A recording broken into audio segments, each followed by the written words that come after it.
be in the present moment, be in your aliveness, and make you do things that sometimes are uncomfortable, but what you need to do to expand.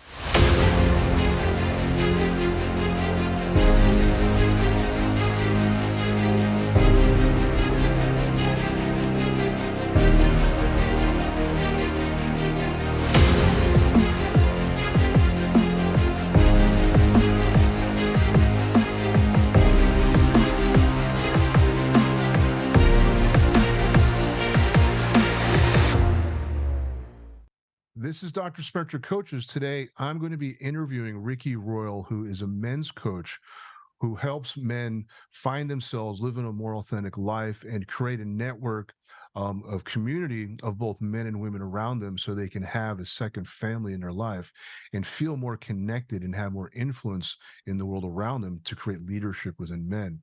And I found Ricky's TikTok channel actually, and we did some chatting before this interview, so we got to know each other and really resonated with what we do. So, with no further ado, this is Ricky Royal. Yeah, thank you for having me, Spencer. Appreciate you. And I fully, yeah, some it was nice getting to know you before this call and kind of seeing some of the stuff that you're doing. And it feels like, yeah, just meeting another brother on the same, similar path and putting in the work to make impact and help other people. And that's awesome. I love hearing that. Nice, And man. it Nice. inspires me. I get it. I get it, man. We're all in this together. Mhm. So, I want to ask what got you started coaching men? Yeah. So if we take it way back, probably it's been a while now when I was 24. So almost, yeah, it's almost 9 years. I went through a divorce. So I was raised Jehovah's Witness. So super Christian, kind of culty upbringing. That was kind of like my wiring. And everybody's super young and horny in the church. So we get married super young and that went to shits a couple years in. I think we were together 5 years altogether, and then married for about a couple years until it fell apart. Um, and that was kind of like my first wake up call. You know, people talk about like seeing through the matrix and all that. Like that was kind of like my first dark night of the soul. Kind of, it really challenged kind of like my Disney fantasies of what romance was. You know, and I'm still like a Mm, 21-year-old kid, so all I hmm. understand about it is kind of what I see from my parents and like what I get off of marketing and movies and things I read in magazines and shit. Mm, So that all got challenged, and then I decided to. That was kind of like when I first stepped into just making myself stronger as a masculine man. I remember I saw a quotes back then because I was still living in my hometown, and it said the average person dies 300 miles from their hometown. I was like, well, I'm going to beat that statistic. So mm, moved up to Seattle, started fresh. And I was still in my church a bit, even though I was kind of rebelling and um, working on my game. My success with women was kind of like my first pathway because I'm just kind of young and horny. So just put that as the thing to build me up. start playing Um, the field, get back in the game. Yeah, really just kind of pushing myself. I think it's like I Hmm. shifted when it's like each man has a lover and provider in us, right? We have the Mm, lover that hmm. wants several women, wants to try new things, and wants to try the buffet of life. And there's also the provider that wants that one loyal girl and wants to build something and go deep. It's like the difference between like width and depth. Hmm. And so my provider got severely scorned, and so I went into lover mode. I was like, you know what? I'm just gonna lock off my heart and become an evil asshole. Just an asshole who Hmm. doesn't care, heartless. But then Hmm. I learned really quickly that when you're in that mode, and I think it's healthy. I tell guys like go through that mode. It's good to, especially I'm a, recovering nice guy for sure, Hmm. recovering mama's boy. And even like this year, I've had to do a lot of healing of letting go of the mother wound because that was very deep into my ancestors and kind of how Mm, the family, the ancestors survived throughout the generations was the women taking care of us and having to like lay low and the men kind of being subservient. hmm. Um, so yeah, I tell guys like go through your asshole phase. Like you need to be comfortable with your dark side, but you'll realize after a while that you'll just attract other people like that, and you don't want those people Hmm. around you. You don't want to be dating those girls because they're gonna have fucked up wounds and probably have dated other assholes and want you to have like abusive, you know, behavior to them so they feel Trauma loved. And bonding. yeah, Yeah. trauma bonding. And then the guys you're around are kind of assholes. You can't trust them. So then that's kind of like where the shift happened of like, okay, who do I want to become? And then coming back around to things. So I became a dating coach for a bit. It was like that call to serve. I know I Yeah. want to do an online brand, and I was getting success, with women in my dating life and just the social scene I was in, and so I started helping other guys, and that was good for a while. It was good for a bit, and then got into another relationship, and then that went to shit, and then I went homeless. I took a one-way ticket and ended up on the streets of LA. But that was kind of like where my next like chapter in my journey began of like toughening up. I used that adversity of being homeless as my Spartan training. I was like, well, the Mhm. Spartans, they kicked the boys out at the age of like 8 or something, and they had to go survive in the wilderness with their training. So, and then that's when I started having massive spiritual awakenings, like the mystic in me. If you study like the archetypes, the king, warrior, mystic, lover, Mhm. my mystic was opening, and I was like seeing reality in a whole new way. And this was right before 2022. So I kind of feel like I was being prepared, like my higher self was Mm. preparing me for what was like to come, and kind of like where we are now. And it's like kind of like this reset that's happening in life. Mhm. Um, but what I really saw was like, I like teaching the dating coaching because, like, as we said before, like a lot of people think, teaching guys how to get laid is really crass or shallow, or there's better things you could do with your time. But if you're a guy who deals, and I had this, if you're a people pleaser who has severe anxiety and you deal with a lot of stuff, and just talking with a beautiful girl, you can't be comfortable in your own skin, that's a Mhm. problem. And that's a problem that most people won't resonate with. And they just kind of find it funny. And it's like, oh, just be Oh, I get yourself. it. Yeah. Right. And then the cheesy advice they give you that doesn't help. Yeah. And you're like just suffering inside. And most of those people, like the way I see it, like when people have good sex lives, they're happy. When people don't, that's when they go shoot up schools and shit like that. So like getting laid That's is true. part of that healthy ecosystem. um, Fully you know, and agree. and there's times when it's not. There's times to be celibate and be in solitude, and I fully agree with that too, as far as Mhm. like your development as a man, and even women as well. Like I meet a lot of women kind of going through their woman development, and they have to like, there's times when you have to almost like cut off the opposite sex and find your own happiness, and that's connection Got back it. to the true self. Yeah. Yeah, I So get it. yeah, so through Well, what are that. some of the challenges that men face today that you see in your clients or in the world in general? um it's low key almost a point against you if you're a man right now. Like because and that's kind of there's reasons for that, history and how tyrannical men have been. And I see Uh-huh. that, especially being a man who wants to step in his power and be a powerful man. You're riding a fine line right there because of how many people have been fucked up by that. Mhm. And so and at the same time too, you cannot just be a people pleaser. You have to have good intentions, but you need to know how to give tough love.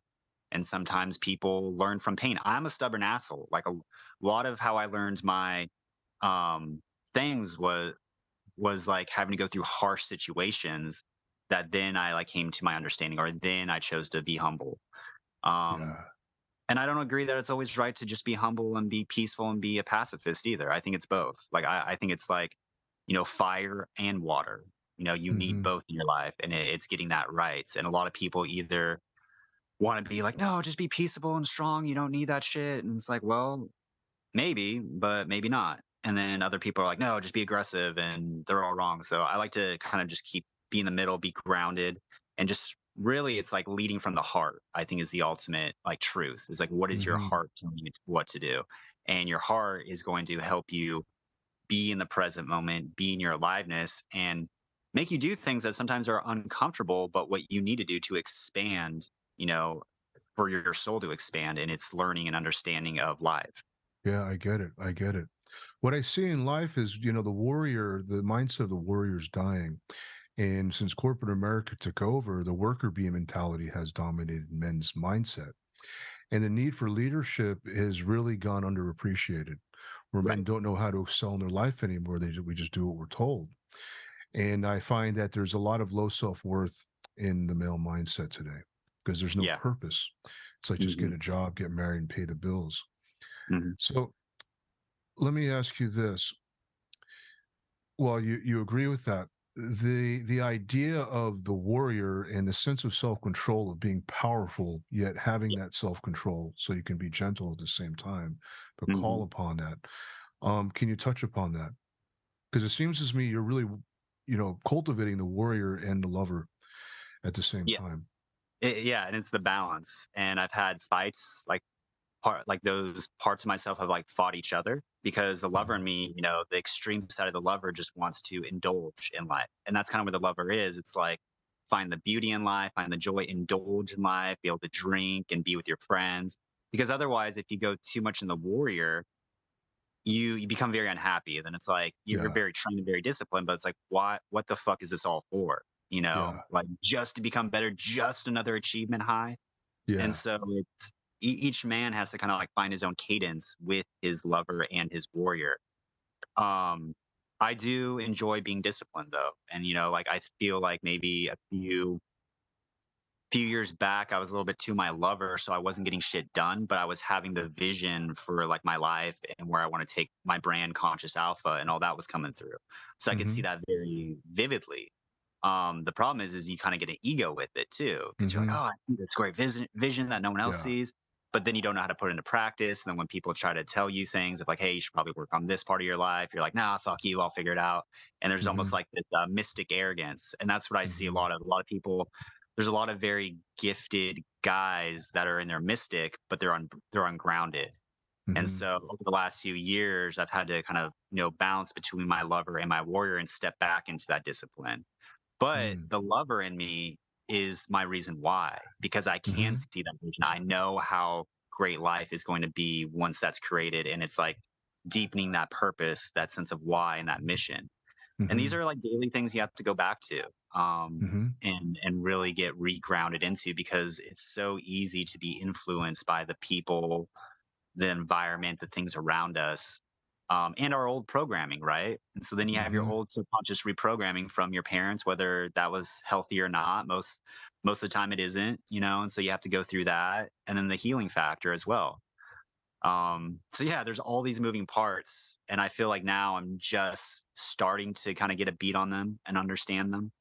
mhm, I do feel as far as the warrior, it is something that men have to tap into, like back in the days of Aristotle, and that they wouldn't even let young men get into the esoteric teachings. You weren't allowed to learn that stuff because mhm, you had to learn how to dominate the material world. And now mhm, we're in that phase too with YouTube, and people have access to information, and everyone wants to manifest shits. But you have to learn how to balance between having one foot in the spirit world and one foot in the physical world. And that's what mhm, I feel like one of my gifts is right now, from all the mistakes I've made, from mhm. fucking up so many times, No that greater I teacher than your own experience. yeah, exactly. And I think that's what a lot of guys got to get is to allow yourself to fail, and bet on the long game of your life and what you're trying to do, instead of focus on the instant gratification, kind of hamster wheel we're in with being on our phones and technology and how fast life is moving. Mhm, For me, and that's why it's like I'm up here in Northern California, is just getting back into nature. mhm, Getting back into nature. I still deal with depression and anxiety and sadness, but I can see through my patterns a lot faster because I can mhm, go into nature and really just sit in stillness, and have a deeper love for myself too, and kind of understand like why is that pattern happening? Oh, it's trying to protect me in a certain way. Oh, but that's not helping me anymore. Okay, mhm, okay, now I can rewire myself, and really mhm, I think it's like what we said before, it's doing the inner work. And the mhm, warrior, I think now is, being able to discipline yourself to have the will. We talk about free will, and I'm big on free will. It's like live and let live. Like as long as you're not harming anyone, do what you will. But free will means you have to actively harness that shit. mhm, You actually have to focus on it and be like, okay, I told myself I want to go in this direction. Are my thoughts, words, and actions heading in that direction? Or am I just kind of saying accountability. that? Yeah, does it feel good and I Yeah. kinda get a dopamine hit when I fantasize, but then I Mhm. don't back it up and I'm back to my same old routines, wondering why Mhm. life isn't changing for me. Yeah. Oh, I get it. I get it. So what do you do for the men? Do you have like group circles? You have some type of retreat? So we just did the retreat. I'm actually expanding into helping women as well, which is funny, and that was a new one. I held off on that a lot because I see that, we're multi-dimensional beings. I don't always like resonate. I know that sounds weird, but it's like I don't always Oh, resonate I get as it. seeing myself as human. Yeah. Because it's like we are multi-dimensional beings. We are creators of our own reality, Mhm. and we have both masculine and feminine energy. Like I was talking to a girl the other day about this, about how even men have dark feminine in them. But your relationship, and I was like, yeah, I know I do. And I'm like starting to realize that, but I'm like, it's kind of weird to say that I have some dark feminine in me. Like the masculine in me doesn't like that, but I'm being Right. okay with it. And the better relationship you have with that part of yourself inwardly, the better relationship you'll have outwardly when you come across that too. Mhm. Um, yeah. The more you can embrace yourself, the more you can embrace others. Right. And see others as an extension of yourself, right? If we're Yeah. all connected in the divine, then we're just the divine wearing these different mask suits and these different Yeah. narratives that we have. But at the end of the day, it's the being. And what I really look for is the character. So even though my brand name is Conscious Alpha, there's alpha females as well, and really comes down to the character of the woman. Mhm. Does she have that call for leadership? Does she have that queen energy, right? Mhm. Um, and that as well. So yeah. So and then more it gets down to letting go of the men versus women dynamic and just looking at people of like, what is their character? Like, what is their essence? And is that something Mhm. that vibes with me or not? Looking at the individual rather than Yeah. just overgeneralizing gender. Right. Yeah, I Absolutely. get it. I mean, we see what's rising in popularity is a red pill alpha male viewpoint, and I find some of it makes sense and some of it is chauvinistic because it's Right. just countering the toxic feminism that's on the rise, which is countering the thousands of years of patriarchy. It's trying And to solve the problem at the level the problem is created. hmm And that's the issue. hmm I like how Einstein says, like, you can't solve the problem at the level at which it's created. You have to go to a higher level yeah, of that. So, yeah, and I agree. I think some of Red Pill makes sense. Rollo Tomasi's book, The Rational Male, is good. It kind of lays it uh-huh, out. But a lot of it, yeah, it comes from too much fiery anger and men pointing the finger. And to me, I'm like, all you guys are trying to act alpha, but you're just little angry betas, like pointing the finger, yeah, like step up. Like, yeah, and you kind of mentioned this too. It's like you have to be strong enough to be soft, uh-huh, you know, and that takes a lot of inner work. And a lot of people yeah, don't want to put in that inner work. But when you can be strong enough to have a girl in front of you that's not acting the way she should, but you're so centered in your power that you don't need anything from her, and then you uh-huh, see her acting out as just a child, like a wound that's causing her to act immature like a child, you can hmm kind of have sympathy. Be like, all right, I don't necessarily need you in my life, but I get where you're coming from. I love you, but maybe I need to push you away a bit because you need to grow up in your own womanhood. I get what you're saying. I get what you're saying. I've seen a lot of my friends, I'm 49, and as I went, through the past couple decades, I got more into yoga and Buddhist practice. So I Nice. lived a celibate Yeah, life for in recent years. nice. Um, so I don't have a family or children, but I've Mhm. always seen all of my friends who became fathers, the transformation they go through because they're no longer living for themselves and the responsibility that they begin to carry because they know that they're responsible for their children and the influence they have upon their child is they have to basically live what they talk and be an Mhm. example for their child and also provide for the family but still have that playful side to them that loves to have fun and hang out with their friends but as they get older it's all about the children and the sacrifice they make and how it changes their character how it makes them um, not just accountability, but there's this sense of integrity that they begin to hold themselves to. a higher Mm, standard that they begin to walk with, and a love that comes out that's not a selfish kind of love, like I get what I want and I'm happy as a result of it, but more of a radiant love that's I'm nurturing the growth of other human beings and the mm, responsibility that that carries. I've always yeah, respected that, and I very found cool. it's something that leaders carry, but fathers also carry from the Right. male point of view, and mothers embody that as well. Mhm, And I think there is like Carl Jung gets into a lot of great archetypes, the puer, the anima and animus, and these different aspects of ourselves that we embody, and we go through these stages of growth. That no stage is wrong; it's just a stage of growth. But mm, as we mhm, age, we should be at a certain level and carry ourselves differently because we become more responsible. mhm. Definitely. I feel like, when you become a father and, speaking, I don't have any kids, but what I see is that you naturally step in that leadership role, Yeah, and so that's where that comes from of that kingly energy of, it's not just about you. yeah. Um, yeah. And that's important. And, And women are there's also, attracted to that. yes, absolutely. Like, It makes you have a stability to you and a certain yeah, polarity and energetic resonance that women can tell that like, oh, okay, this guy, he feels solid. There's yeah, a solidness to him. yeah. So you're starting to include women in your circles. Mhm. Do you have a girlfriend now that she's also involved, or? Mhm. Recently just broke up, and Uh so huh. I'm going through that. But that it's actually been the best breakup because I'm learning so much about it, Yeah, um, yeah. and I a lot get of it. depth, and it's forcing me to go deeper into my own self love and appreciating the parts of myself because you Yeah. don't have, relationships are the best way to like validate parts of yourself.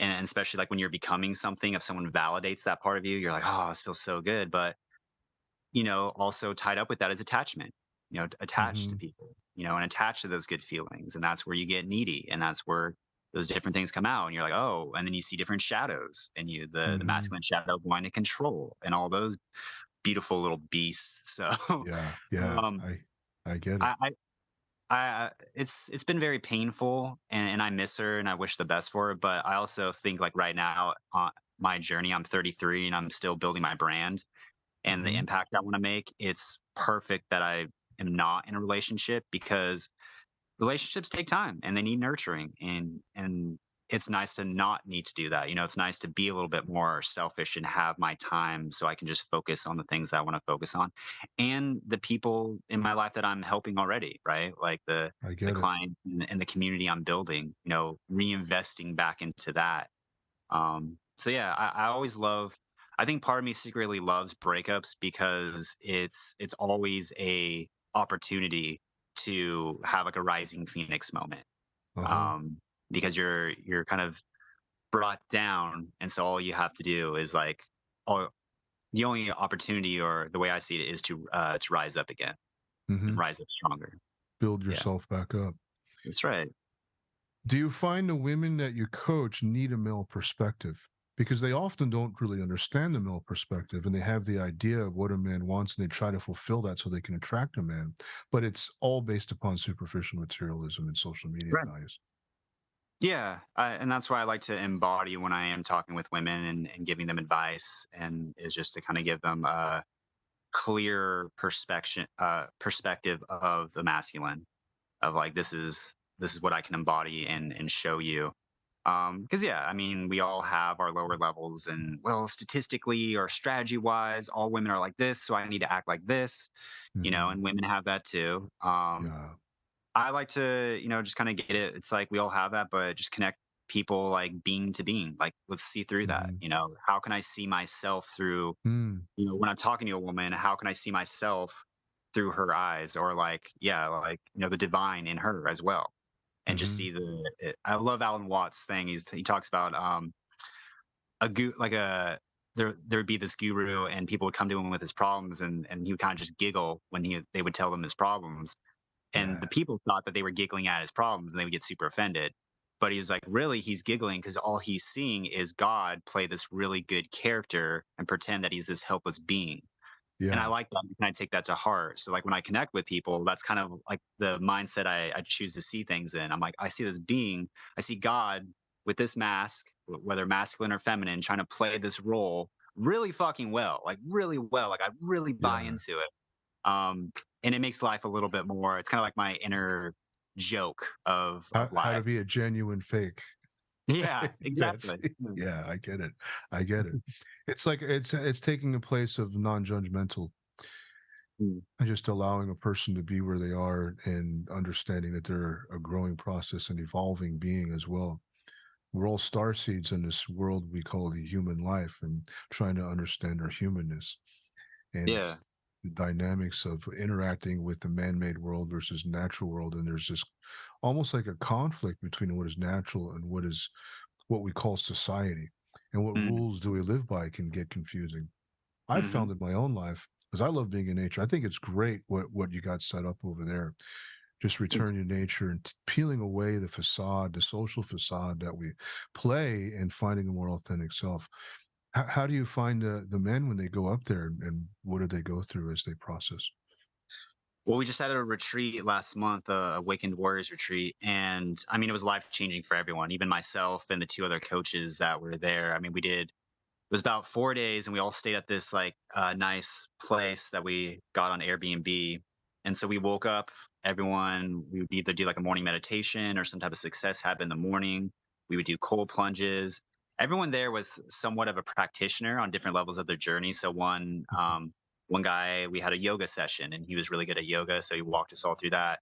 Another guy was kind of into masculinity training. So he did some fighting with us, like boxing gloves and just some general things of like um, getting comfortable with combat with each other and these different Mhm, exercises. But it helped remove a lot of fear and just the tribe mentality, the brotherhood was really powerful. You know, even mm, things like a cold plunge, which me and my buddy been doing that pretty much every morning now since then. And it's been amazing in my life. Just it helps radiate my energy, and you'll never have more quiet minds when you're in there, just mm, sitting there. Like your neural synapses don't have time to be in your mind. It's all your mhm, body trying to regulate heat.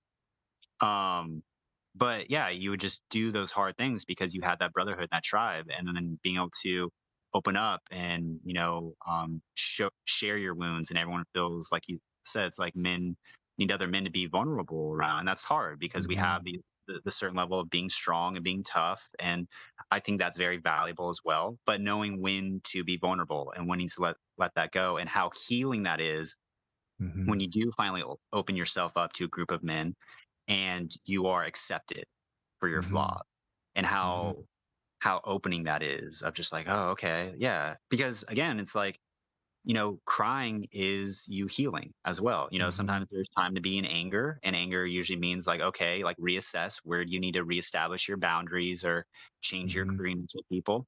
And then there's times to cry, which is, and it's tough even for me. I'm still trained in that machoism of not to cry, and I still have mhm. trouble with it. But that's the release. That's crying is healing.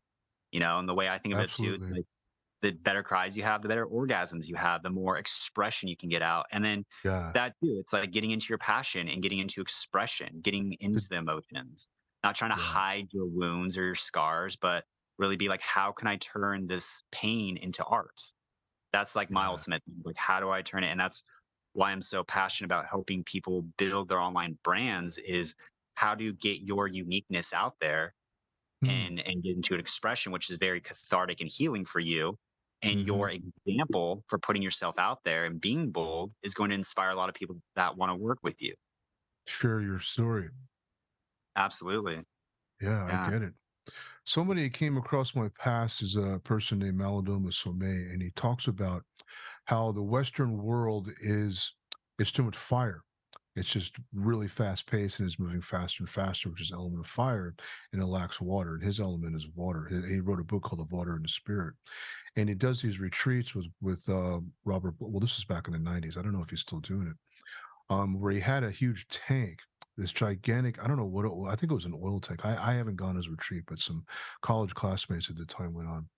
And part of the retreat was they walk through this tank and it's pitch black and they have to find the other side, the exit. And it's about waist high water.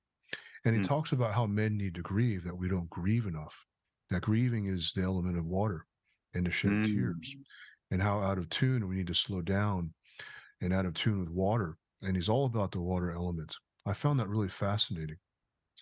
That's amazing. I think, yeah, I think a lot of men need to like that needs to be more socially acceptable, and like a lot of men need to embrace that. Yeah. Because again, it's like we do have the masculine and the feminine in us, and your relationship with your inner feminine is going to reflect out in your relationships as well. Yeah. Um, so it's important. Have you ever done any sweat lodges? Sweat lodges, like a sauna, anything like that, or It's like a sauna, but it's more spiritual. It's not like a okay. gym, but yeah, there definitely is the heat element of it. But No, it's I haven't. it's What are those it's like? a Native American practice. The area is set up in a certain way. It's almost like a figure eight where one side is a sweat lodge, the other side is this other I guess it's like more of a ceremonial kind of sitting area. Okay. And that's where the fire is, and you take the stones out of the fire and bring them inside. And Mm, they used to use like buffalo skin to cover everything up. And they mm, use basically branches to create this dome, and it's mm, covered up. And then there's the fire. Well, you put the stones and you pour water on the stones, just like a sauna.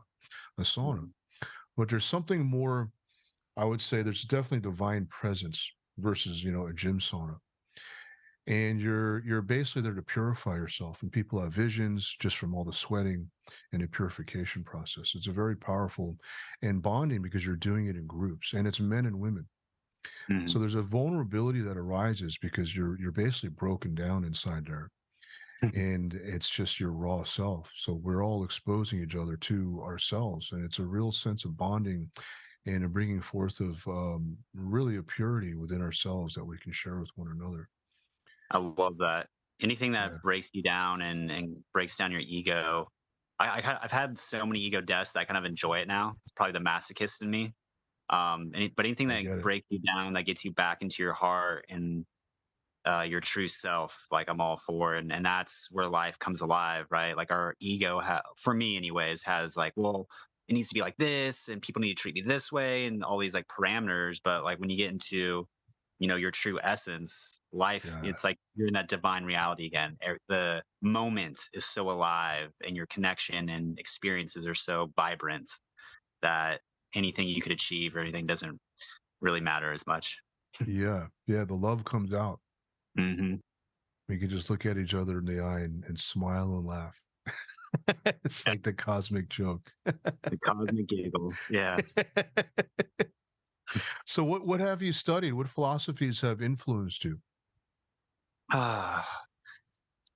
When when I was going through my Spartan training on and off the streets, and I was in Portland for a bit, I had two books. I like one. I had two bags. One bag I would hide in a hotel, and then I'd have my backpack. I mean, but I only carried two books with me. One was "Courage: The Joy of Living Dangerously" by Osho. Hmm. I like Osho because he's a very cool, rebellious mystic, and he doesn't really give you dogma. He just kind of throws out interesting ideas to challenge your Yeah, dogma and kind of like yeah. pull it apart a little bit. Like, well, this is what you believe, but have you ever thought about it from this way? And you're like, whoa. So I liked Courage, the Joy of Living Dangerously because he talks about, especially how there is the new age cage, right? There's so much spirituality, and that's fine, it's Mhm, helpful, but sometimes it's oversaturated, and then now that's being optimized in trends and stuff. But he basically said like, look, there's all these people with manuals of how to climb the mountain. The mountain's right in front of you. Just go climb it. And that was the uh-huh, thing of like the joy of stepping into the unknown. And that's why I really like the mystic archetype. The mystic is like go and get direct experience. Go mhm, into the unknown yourself. Like go trust your intuition. You're gonna get something out of it. And so I mhm, really like that. And then also the way the Superior Man by David Data. I really like mm, that one, masculine and feminine energy. And those are especially Way of Superior Man. That's like a book you can come back to maybe like every 6 months or once a year. And the book will have new meaning because you'll have new life experiences where you can resonate with it and kind of see, like, use it as kind of a mirror of like what you agree with, what you don't, and what you want to change. So those really influenced me. Robert Bly, The King, Warrior, Mystic Lover. mhm, I like that book. They don't go really into application about it, but I do like the archetypes, and a lot of my work is mhm, kind of teaching people how to do that. Like I said before, when I was having my spiritual awakenings and kind of coming to the conclusion that, we are the I am, we are God as human form, and we are multidimensional beings.